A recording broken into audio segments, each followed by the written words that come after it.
Hello guys, welcome back to my YouTube channel brilliant mind education.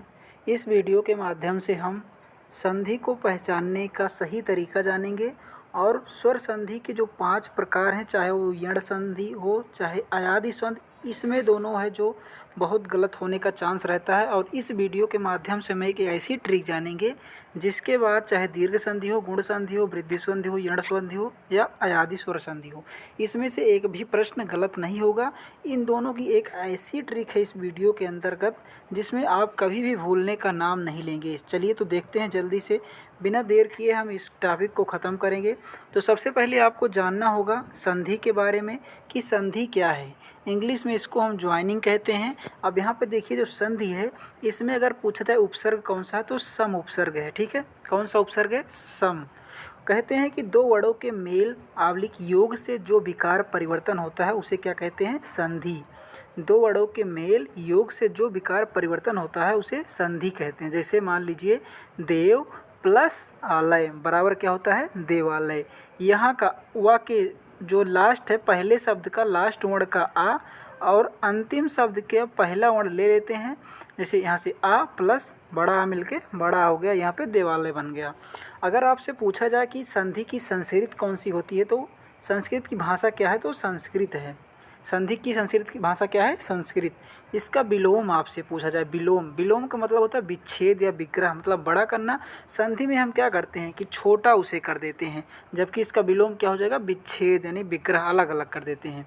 इसका अगर शाब्दिक अर्थ पूछा जाए आपसे तो क्या होता है? शाब्दिक अर्थ मेल करना यानी योग करना। संधि का शाब्दिक अर्थ क्या होता है? मेल करना यानी कि योग करना। अगर आपसे पूछे उपसर्ग कौन सा है तो सम उपसर्ग है संधि के अंतर्गत।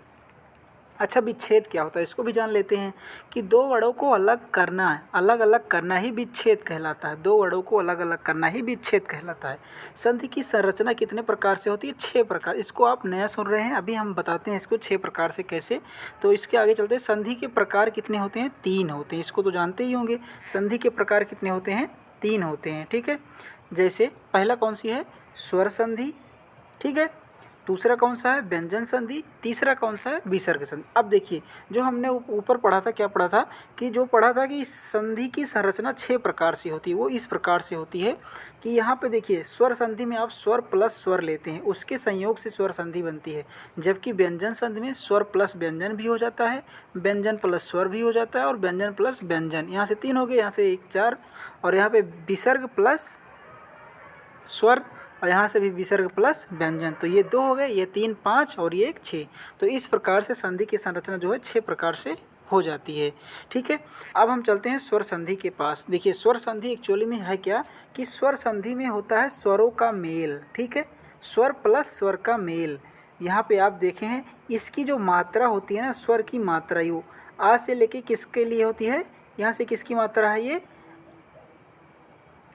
आओ की, किसकी है? और यहाँ पे जो दूसरा स्वर होता है लास्ट का, इसका हम मूल रूप ले लेते हैं, जैसे ये से। ठीक है, और यहाँ से पहले की मात्रा क्या लेते हैं? मात्रा लेते हैं, और लास्ट में स्वर का क्या होता है? मूल रूप ले लेते हैं। तो अभी इस एग्जाम्पल के माध्यम से हम देखते हैं, जैसे देवालय लिखा गया है यहाँ पे। अब देवालय में हम क्या करेंगे? यहाँ पे देव प्लस आलय लिखा गया है, तो इसकी तो हम मात्रा ले लेंगे। यहाँ पे आ की मात्रा है ना, आ की कोई मात्रा नहीं होती, तो आ ले लिए, और यहाँ से प्लस इसका बड़ा आ ले लिए। ठीक है, बड़ा आ, तो यहाँ से इस दोनों की मात्रा क्या हुई? ये मात्रा हो गई, तो युवा पे हमने लगा दिया देवालय। ठीक है, तो इस प्रकार से संधि विच्छेद। अब स्वर संधि के प्रकार कितने होते हैं? 5 प्रकार होते हैं स्वर संधि के प्रकार। एक होता है दीर्घ स्वर संधि। इसका सूत्र होता है अकः सवर्णे दीर्घा। अकः वर्ण कौन से होते हैं? आ से लेके री तक ये अक वर्ण कहलाते हैं। अच्छा, इसको सबसे अच्छा तरीका जो दीर्घ स्वर संधि पहचानने का इस वीडियो के माध्यम से हम डिस्कस करने वाले हैं।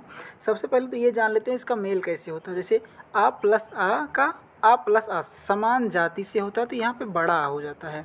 उसके बाद छोटी ई प्लस बड़ी ई का मेल से होता है, तो बड़ी ई हो जाता है। छोटा ऊ या बड़ा ऊ का छोटा ऊ या बड़ा से होता है, तो बड़ा ऊ हो जाता है। और उसके सामने आप देखिए उसका चिन्ह भी लिखा हुआ है, री प्लस री से री हो जाता है। अब चलिए हम एग्जाम्पल के माध्यम से समझते हैं। ठीक है, सबसे पहले लिखा गया है गीतांजलि, और गीतांजलि में आप देख रहे हैं यहाँ पे आ और इधर भी आ अलग किया गया है। अब हमें बताइए, जो मूल शब्द होता है गीत होता है, गीत, गीता भी नहीं होता, गीता भी होता है, लेकिन यहाँ पे जो है गीत होता। प्लस अंजलि, ठीक है, गीतांजलि। यहाँ से हमने आ ले लिया छोटा आ, और यहाँ पे जो है छोटा आ ले लिया तो अंजलि हो गया, ठीक है। तो गीतांजलि का गीत प्लस अंजलि। इसी प्रकार मातृ का, यहाँ पे जब ता पे री लगा हो तो यहाँ पे री प्लस री अलग करेंगे तो यहाँ पे हो जाएगा मातृ प्लस ऋण हो जाएगा। इसी प्रकार नदीस में देखते हैं, नदीस, यहाँ पे बड़ी ई का मात्रा लगा है दी पे, तो यहाँ से हम ई प्लस ई को अलग करेंगे और यहाँ से भी ई प्लस ई को इस प्रकार से लिखेंगे। अब यहाँ पे बताइए, नदी तो होता नहीं कि छोटी ई ले लेंगे, यहाँ पे हम बड़ी ई लेंगे क्योंकि नदी होता है मूल शब्द, ठीक है। यहाँ पे इस होता नहीं तो यहाँ से ई नहीं लेंगे, ई बड़ी वाली ले लेंगे, तो नदी प्लस ईस। इसी प्रकार से अभीप्सा है, क्या है, अभीप्सा। आप बताइए हमें, अभी शब्द होता है क्या, अभी नहीं होता, अभी होता है, अभी, अभी प्लस ईप्सा, यहाँ से हो जाएगा अभीप्सा, ठीक है। अनुदित, अनुदित में जो कि बड़ा ऊ छोटा ऊ प्लस बड़ा ऊ से मिलकर होता है बड़ा ऊ, तो यहाँ पे होगा अनु, अनु और उदित, अनुदित। बधूर्मी में भी आप देख सकते हैं क्या हो जाएगा, बधू प्लस ऊर्मी, बधू प्लस ऊर्मी। इसी प्रकार स्वयंभूदय में है, स्वयंभू प्लस उदय, स्वयंभू प्लस उदय। भूद्र, भूदर्भ, इसमें भू प्लस ऊर्ध्व। इसी प्रकार हरीश में है, हरीश में क्या होता है, हरि प्लस ईस, हरि प्लस ईस। इसी प्रकार योगीश्वर, योगी प्लस ईश्वर, योगी प्लस ईश्वर। आगे चलते हैं, आगे है गुण स्वर संधि। अब गुण स्वर संधि को देखने का प्रयास करते हैं। गुण स्वर संधि में कहा गया है कि गुण स्वर संधि के 3 नियम और आ के आगे 3 कदम। गुण स्वर संधि के 3 नियम, आ के आगे 3 कदम। अब आ, ठीक है, उसके बाद हम ई उ और री, तभी तो 3 कदम हुआ इसके आगे। अब आ लिख बड़ा आ के आगे जब आप ई प्लस बड़ी ई जोड़ देंगे इसमें तो ये ए बन जाएगा, ठीक है। इसी प्रकार आ या बड़ा आ में जब ऊ या बड़ा ऊ जुनता है तो ओ बन जाता है, और यहाँ पे आ लिख बड़ा आ में री जनता है तो आर बन जाता है। जैसे एग्जाम्पल के माध्यम से देखते हैं, यहाँ पे है शुभेच्छा, क्या है, शुभेच्छा, शुभ प्लस इच्छा, शुभ प्लस इच्छा, क्योंकि एक इससे मिलकर बना होता है तो यहाँ पे लिखेगा आ या ई से, ठीक है। तो मूल शब्द शुभ होता नहीं, इसलिए हम इसको काट देंगे, शुभ होता है तो शुभ लिख दिए, और इच्छा, इच्छा नहीं लिखते हम, इच्छा लिखते हैं, ठीक है। तो इस प्रकार से शुभ प्लस इच्छा, शुभेच्छा। रमेश में देखते हैं तो क्या हो जाएगा, रमा प्लस ईस। इसी प्रकार से हितोपदेश, हितोपदेश, हित प्लस उपदेश। नौढ़ा में नौ प्लस ऊढ़ा। शीतर्तु, शीत प्लस ऋतु, शीत प्लस ऋतु। राजर्षि में राज प्लस ऋषि, राज प्लस ऋषि। अब हम चलते हैं वृद्धि स्वर संधि में। वृद्धि स्वर संधि में क्या होता है कि जब आ या बड़ा आ का मेल ए या आई से बनता है तो आए हो जाता है, और आवलिक बड़ा आ का मेल ओ या आओ से होता है तो वो आओ बन जाता है। जैसे महेश्वर, महेश्वर यहाँ पे होता है, यहाँ किसका चिन्ह है, आए का। आए किससे बनता है, आवलिक बड़ा आ या ए आए से, तो महा होता नहीं, यहाँ पे महा होता है तो ये सही है, महा हो गया, ठीक है। इसकी मात्रा मतलब यहाँ पे लग गई, और यहाँ पे ऐश्वर्य, यहाँ पे ऐश्वर्य, ऐश्वर्य होता है ऐश्वर्य, तो ऐश्वर्य होता है, एक ही मात्रा लगाएंगे, ठीक है। ये वाला नहीं लेंगे, ये वाला सही है। इसी प्रकार से परमोजस्वी, परम प्लस ओजस्वी। इसी प्रकार मतैक्य, मत प्लस एक के। अब सबसे इम्पॉर्टेंट जो आती है वो आती है यण स्वर संधि। इसका एक ऐसा तरीका है जो आपको दोबारा इससे गलती नहीं होगी। जैसे इसकी परिभाषा क्या होती है कि जब भी छोटी ई या बड़ी ई के बाद कोई भिन्न स्वर आता है तो उसका जो होता है वो क्या बन जाता है, या बन जाता है, और छोटा ऊ बड़ा ऊ के बाद कोई भिन्न स्वर आता है तो उसका वा बन जाता है, और री के बाद कोई भिन्न स्वर आता है उसका रा बन जाता है। ये तो इसकी परिभाषा होती है। लेकिन अब इसकी हम ट्रिक देखेंगे। कभी भी आपको इससे पहले, इन सबसे पहले या दिख जाए आधा अक्षर, ठीक है, कोई भी अक्षर आधा दिख जाए तो उसकी एक ट्रिक है। जैसे मान लीजिए यहाँ से आपको या दिख गया, और या से पहले आपको जो है ये ट्रिक है, या से पहले आपको क्या दिख गया, आधा अक्षर कोई, तो वहाँ पे जो आधा अक्षर दिखा है उससे पहले आप छोटी ई या बड़ी ई का मात्रा लगाएंगे, और या पे जो मूल स्वर है उसको अलग कर देंगे। जैसे भी एग्जाम्पल के माध्यम से यहाँ पे लिखा प्रत्येक। अब यहाँ पे देखिए, यहाँ से ई या बड़ी ई क्यों अलग करोगे, और उसके बाद जो मूल स्वर इस पे लगा है ए पे, उसको हम अलग करेंगे। तो मूल स्वर इस पे ए लिखा है, यहाँ पे किसकी मात्रा लगी, ए की।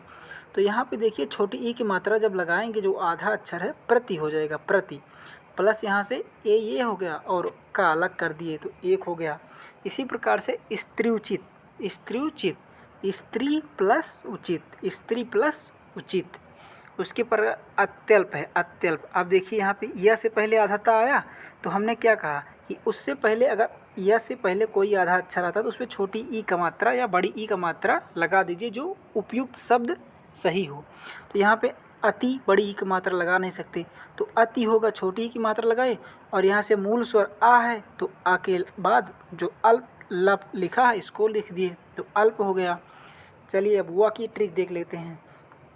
कहीं आपको व से पहले आधा अक्षर मिल जाए तो उसको क्या लिखेंगे, उ या बड़े ऊ की मात्रा लगाएंगे, और उस पर जो मूल स्वर चिन्ह लगा होगा उसको मूल स्वर में कन्वर्ट कर देंगे। जैसे मध्वालय, देखिए यहाँ पे मध्वालय लिखा है, व से पहले आधा था लगा है, तो उस पर धा पे हम क्या करेंगे, छोटे ऊ की मात्रा, मधु ये तो होता नहीं, मधु ये तो होता नहीं, ठीक है, मधु ये होता है, मधु प्लस आलय, मध्वालय हो गया।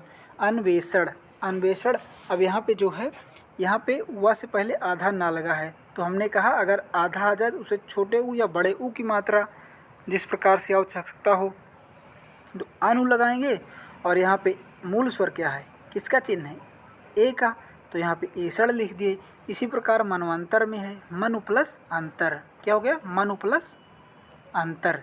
आगे चलिए, आगे है त्र का। त्र आप जानते हैं किससे मिलके बना होता है, त प्लस आधा ता प्लस राशि। इसी प्रकार मात्राज्ञा जो है ये किससे मिलकर, मातृ प्लस आज्ञा। अब ये त्र है, आधा त्रि से हो गया, और यहाँ पे मूल स्वर लगा है बड़ा आ का चिन्ह, तो यहाँ पे बड़ा आ हो गया, मातृ प्लस आज्ञा, मात्राज्ञा। पितराज्ञा में क्या है, पितृ प्लस आदेश, पितराज्ञा में पितृ प्लस आज्ञा हो जाएगा, यहाँ पे क्या हो जाएगा, आज्ञा, ठीक है, पितृ प्लस आज्ञा। यहाँ पे पित्रादेश में हो गया पितृ प्लस आदेश, ठीक है। अब जो दूसरी आती है इम्पॉर्टेंट, वो है अयादि स्वर संधि। इसको भी देखने का प्रयास करते हैं। अयादि स्वर संधि में जो परिभाषा है वो क्या कहती है कि जब ए के बाद कोई भिन्न स्वर आता है तो उसका आय हो जाता है, और जब आय के बाद कोई भिन्न स्वर आता है तो उसका आय हो जाता है। ओ के बाद कोई भिन्न स्वर आता है तो अव हो जाता है, और अव के बाद कोई भिन्न स्वर आता है तो उसका आय हो जाता है। तो इसकी एक ट्रिक है, उसको हम देखने का प्रयास करते हैं। जब भी आपको या से पहले कहीं व्यंजन दिख जाए, क्या दिख जाए, व्यंजन, और उस व्यंजन पे आ या बड़ा आ की मात्रा लगी हो, तो हम वहाँ पे क्या बना देते हैं, ए का चिन्ह बना देते हैं, और वहाँ पे जो है अगर बड़ा आ दिख जाए तो आय का चिन्ह बना देते हैं, ठीक है। और या के मूल स्वर को जो चिन्ह लगा उसको अलग कर देते। अब ये एग्जाम्पल के माध्यम से देखते हैं। जैसे यहाँ पे लिखा गया है नायक। अब नायक में आप देखिए या मिला, या से पहले क्या मिला आपको, व्यंजन। तो यहाँ पे जो या से पहले बड़ा आ मिला है, तो देखिए यहाँ पे कौन सी मात्रा लगी है, आय की, तो यहाँ पे हम आय की मात्रा लगा दिए ना पे, तो नय हो गया, और प्लस ये मूल स्वर यहाँ से आ अलग कर दिए, अक हो गया, ठीक है। इस प्रकार से आप कर सकते हैं। अब नयन में देख लेते हैं। नयन यहाँ पे जो है क्या है, आ की मात्रा है, मतलब खाली है, केवल आ है, तो आ के देखिए क्या लिखे हैं, ए की मात्रा लगा दिए, और यहाँ से आ अलग कर लिए तो ने प्लस अन, ठीक है। इसी प्रकार से व का भी है। व से पहले कोई व्यंजन मिल जाए और उस व्यंजन पे आ या बड़ा आ की मात्रा हो तो ओ, आ हो तो ओ की मात्रा, बड़ा आ हो तो आओ की मात्रा लगा देते हैं, और मूल स्वर हम अलग कर देते हैं। जैसे नाभिक है, तो यहाँ पे देखिए अब व से पहले क्या आ गया, व्यंजन, और यहाँ पे किसकी मात्रा लगी है, बड़े ए की, तो किसकी हम लगा देंगे, आओ की मात्रा, यहाँ पे आओ की मात्रा लगा दिए, और यहाँ पे मूल स्वर अलग कर दिए, ई है मूल स्वर तो ई का अलग कर दिए, ठीक है। इसी प्रकार से गवन में गो प्लस अन, और गवीस गो प्लस ईस, नायिका नय प्लस इका, विनायक विनय प्लस अक। अब यहाँ पे विनायक भी देख लीजिए, यह है, यह से पहले आपको क्या मिल गया, व्यंजन मिल गया, ठीक है। और यहाँ पे बड़े आ की मात्रा, बड़े आ के लिए हमने बताया कि आप आय की मात्रा लगाएंगे तो विनय पर लगा दिए, और प्लस मूल स्वर अलग कर देंगे अक, ठीक है। तो इस प्रकार से आप इन संधियों को पहचान सकते हैं। तो आज का हमारा टॉपिक यहीं तक था, और कैसा लगा ज़रूर बताएं, ठीक है। और अच्छा लगा हो तो चैनल को सब्सक्राइब ज़रूर करें। धन्यवाद।